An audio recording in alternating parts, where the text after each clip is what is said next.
welcome to another RSR. Tonight I'm reviewing San Francisco 49ers 22, Kansas City Chiefs 25. In Super Bowl 58, the Kansas City Chiefs go back-to-back as Super Bowl champions. First back-to-back since the New England Patriots at Super Bowls 38 and 39 against the Panthers and Eagles, respectfully. The Patriots era is truly over because the Chiefs are here and they've done the back-to-back, the elusive back-to-back that Tom Brady couldn't even do twice. So, and he had chances. So, the Chiefs, they are here. They are a dynasty. 3-5, 3 Super Bowls in 5 years, a back-to-back. The biggest team in the NFL right now, the hottest team in the NFL right now, the most visible team in the league right now. And they had to fight for this one. In the first quarter, there was no score, a defensive stalemate as the first quarter went on. The Chiefs didn't start that hot. The Niners started a bit better, but they did get stopped as well. So, a couple of turnovers in that first quarter. Not really safe play. Firmly grasp it, right? Not much safe play, but they still did good enough to keep it 0-0, both teams, at the end of the first quarter. In the second quarter, Jake Moody from 55 hits a field goal down the middle, and that is a Super Bowl record for now. 3-0, 49ers. Christian McCaffrey, 21-yard touchdown catch, gets into the end zone, rumbles his way in, 10-0. Harrison Butker, right before halftime, gets a 28-yard field goal to make it 10-3. Halftime, it is 10-3. Third quarter, Harrison Butker gets a 57-yard field goal to make it 10-6. Marquez Valdez-Scantling with a 16-yard touchdown catch after the drop punt, one play after, gets into the end zone to make it 10-13. Chiefs have the lead. Fourth quarter, Jauan Jennings, who had thrown a touchdown pass to McCaffrey, by the way, catches a touchdown pass from Brock Purdy, makes it 16-13, gets in there, and Niners have the lead again. But they missed the extra point, 3-point game, which matters here because Harrison Butker kicks a 24-yard field goal to make it 16-16. Jake Moody kicks a 53-yarder to make it 19-16. By the way, that Butker 57 early in the third quarter is now the new record in NFL Super Bowl history, by the way. So the record was broke twice. That's what I said for now on the first Moody field goal, by the way. Then, Harrison Butker at the end of the game kicks a 29-yarder chip shot to make it 19-19. We go to overtime for the second time in Super Bowl history.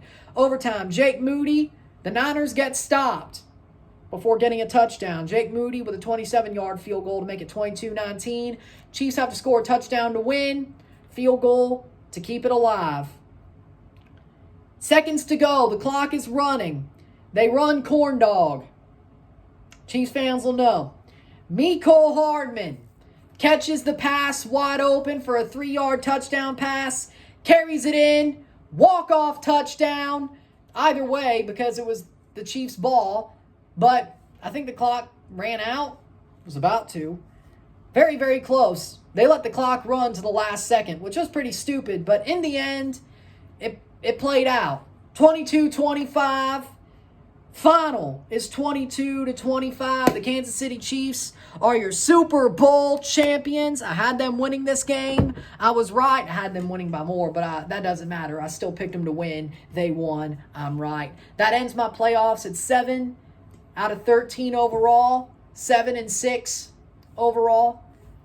7 of 13 overall, and 1 of 1 during the Super Bowl. 1-0 during the Super Bowl, of course. But the Chiefs win the Super Bowl. Game was a defensive stalemate for most of it. Most of this game was a defensive stalemate. Both teams had amazing defenses. Both teams played tough. Both teams were very defensively well built. Well played defensively. Offensively, this game was slow. Brock Purdy didn't look that good. Still a game manager. Jauan Jennings got one of the touchdown passes. I was about to say, you know what? He might just be the MVP if the Niners win. He isn't because they lost. But even then, I was like, until Mahomes got that last 2 drives, the last drive in regular time and then overtime, that drive, I was like, yeah, it might just be Jawan Jennings, even if the Chiefs win. He isn't. But damn, 1 touchdown pass, 1 touchdown catch, and some pretty good catches. Hey, I got to give him some plaudits. Chiefs, offensively, Mahomes basically said, screw it, I'll do it myself. Marquez Valdez-Scantling caught a couple. Travis Kelce looked a lot better in the second half than he did the first half. Didn't do much, but still had a couple of integral plays. Isaiah Pacheco, the great touchdown robber, not tonight, but still robbed some yards, a lot of yards. Man hates the turf. What can I say? Yeah, that delocated reference is a gamble, right? Well, hey, they're in Vegas. Why not? But with that being said,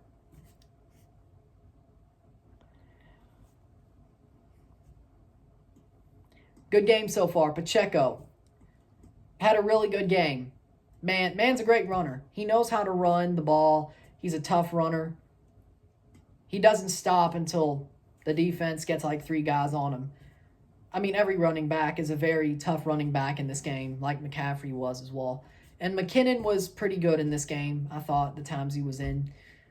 But the Niners offense, or the Chiefs offense, they did just enough at times. Yes, they definitely shot themselves in the foot more times than you could count, but they still got enough plays. They still had enough luck go their way. And you can't ever count out Patrick Mahomes. You really just can't. Patrick Mahomes chose to basically put this game on his back because he had to.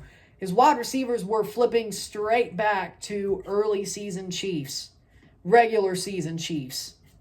And you're like, damn, this doesn't look so good. Oh, and the run was being stopped pretty much by that Niners defensive line, which we're playing a game like what Niners fans thought would happen with that defensive line. Since they got Chase Young, he's been loafing it. But they said they got onto him after the NFC title game. Oh, it looked like he was got onto because that man probably showed his best performance since Ohio State. Seriously.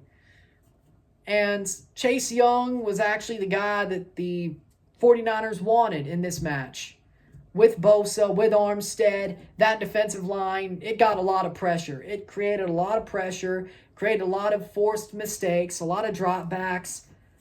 But in the end, the Chiefs offense still did enough. And that Chiefs defense, even though they were bend but don't break, they didn't break at the best times. At the times they needed not to break, they didn't break. They did break a couple of times. But in the end, they didn't break enough.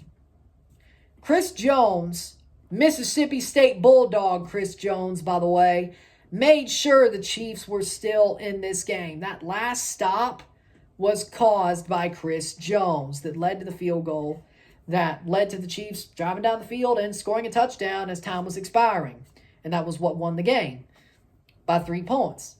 So that missed extra point really ruined it because if that extra point was scored, we wouldn't even have had overtime. So again, it was costly that the Niners didn't score that extra point, that it was blocked. And I thought it would be costly. I think we all did when that Moody extra point did not go through when it got blocked. I think we all thought that it was going to be a costly situation. And it was, because it's what led to overtime, and they kicked a field goal. And, you know, Chiefs drive down the field, score, and win the game. Simple. And you got to say that in the end, the Chiefs just were better by far. Well, not by far. That's disingenuous, but they were the better team overall. In the end, they wanted it more. Even if they looked like they were going to break, that defense still made some really good plays, especially Chris Jones. Pay the man. That offense, they might have turned back to regular season Chiefs, but in the end, they made the plays they needed to. Mecole Hardman, thank God they have him, because if they didn't, they probably would be screwed because they need him. He's a guy that fits their system perfectly.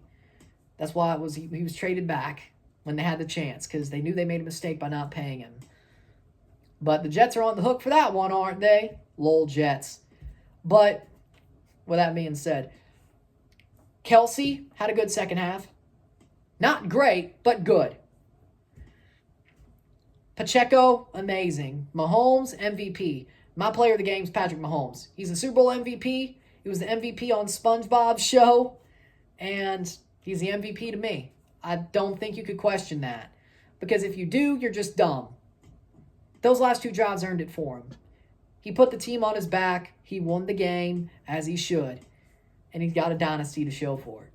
And the Chiefs, Andy Reid's time management almost screwed him. Again. Full read almost happened. Again. But you know what? Hell, you could even say in the fourth quarter, they should have called maybe an extra timeout if they really wanted the touchdown. But in the end, Andy Reid's time management didn't bite him too far. So, hey, that's life, I guess. So be it. But the Chiefs were just slightly enough the better team. The luck fell their way. The plays fell their way. The Niners' defense was honestly the better defense, but Mahomes found ways to play his best game as the time got lower. He didn't start well. Hell, halftime he didn't look good. Third quarter, questionable. Fourth quarter, Mahomes magic. Overtime, Mahomes magic. He doesn't have to play a full game, turns out. He loves coming from behind and making the second half his home as well. They didn't play the football they played over the past 3 weeks. They played their best football of the season over the past 3 weeks. Here, it was less than that, but still, they got here by playing their best football of the year, and they still did enough to win the Super Bowl. That's life. With other points, I loved SpongeBob version of the Super Bowl. Of course, that's why I'm wearing this jersey. Because I have the Chiefs hat, the SpongeBob jersey. Why not? A lot of old references. You know, there was a lot of older SpongeBob references, which I'm of the age where I get the old references very well, but I still get the new references. I grew up a kid who watched SpongeBob, Doug, Figure It Out, Guts, all that, Drake and Josh, Amanda Show. But I grew up when it was cool, right? Maybe at the tail end of it, but I still grew up when it was cool. So, of course, I'm going to go back and say, hey, it's based off what I grew up with, not this dumb BS like Loud House or Rock, Paper, Scissors or whatever the hell. It's based off SpongeBob, and there's a little bit of Dora. I still grew up with that. And they still made a Drake and Josh reference here or there. I think they made an All That reference. Saw Dirty Bubble. Saw Doodle Bob. They made a reference to the anchor arms. There we go, anchor arms.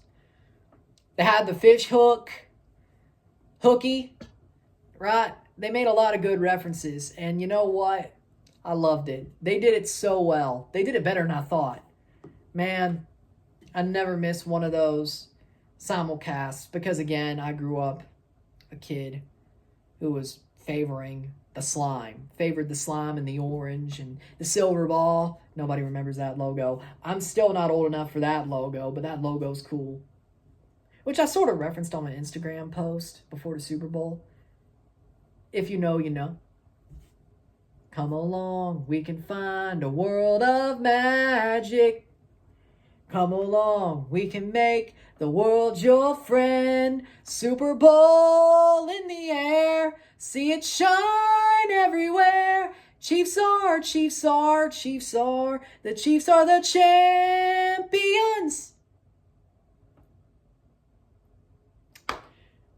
That's going on the best of reel. I don't care. I don't care if you don't get it or not. That's going on the best of reel. Silver ball. Go look for it if you don't get it. If you're old enough, cool. Go look it up if you don't get it. Trust me, you won't regret it. But, and the Super Bowl is the silver ball. Hey, see what I did there? See what I did there? But again, Usher also had a great halftime show. I loved it. It was a lot better than I expected it to be. He's got a lot more bops than I thought, even though I'm the age that would know Usher's younger bops, or I would say the 2000s bops, the early 2000s bops. He still had some bops after that, you know. It was a pretty good halftime show, way better than I expected. So, Usher, I didn't know your game, or I kind of did, but I didn't. Sorry for the disrespect. I had fun watching that halftime show. It's better than I expected. I'm glad I watched it. But with that being said, player of the game, Patrick Mahomes. Great simulcast, great halftime show, great football game. And there you go. With that being said, if you like this video, like it, share, subscribe. You know what it is. Tell your friends. Hit that like button. Hit that subscribe button. Hit that bell notification. Send super chats on the live streams. Send comments.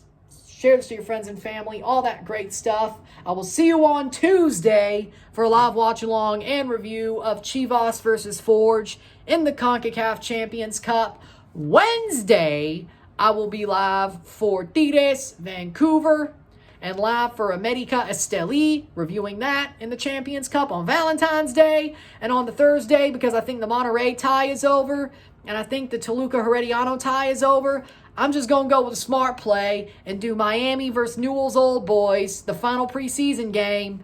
Messi Mania, baby. It's going to get me more views, and let's be honest, that Monterrey tie is as good as dead, and I really don't think Toluca is going to let Herediano come back on them at Nemesio Diaz. So you know what? Messi on Thursday. 4 lives, 3 reviews over the next 4 days, because Monday's off, but I'll have them set up, and I'll see you then. And then Friday and Saturday, I got Friday, Saturday, Sunday, MLS jersey ranking, TFC season preview, MLS predictions, because it starts on Wednesday. So there you go. So that's what the next week looks like for us. 3 days, 2 days of Champions Cup, Miami final preseason game, MLS preseason, fall to Raw. There you go. So football season, the real football season starts. It's already started a bit, but people didn't care about the first week unless you're really football sickos, association football sickos. But it's truly back now. Bye-bye, gridiron. We're on to association football, the real football. But hey, it was fun talking about the NFL playoffs. And I'll see you on Tuesday for the people who are still here who want to watch. My people who are normally here and the people who want to watch soccer association football videos. If you don't want to stay, and who knows, maybe I'll see you in January. Maybe I don't see you. Who knows? Well, that being said, I'm Ron and I'm out. Peace. Congratulations, Chiefs. Commiserations, 49ers. I'll see you later.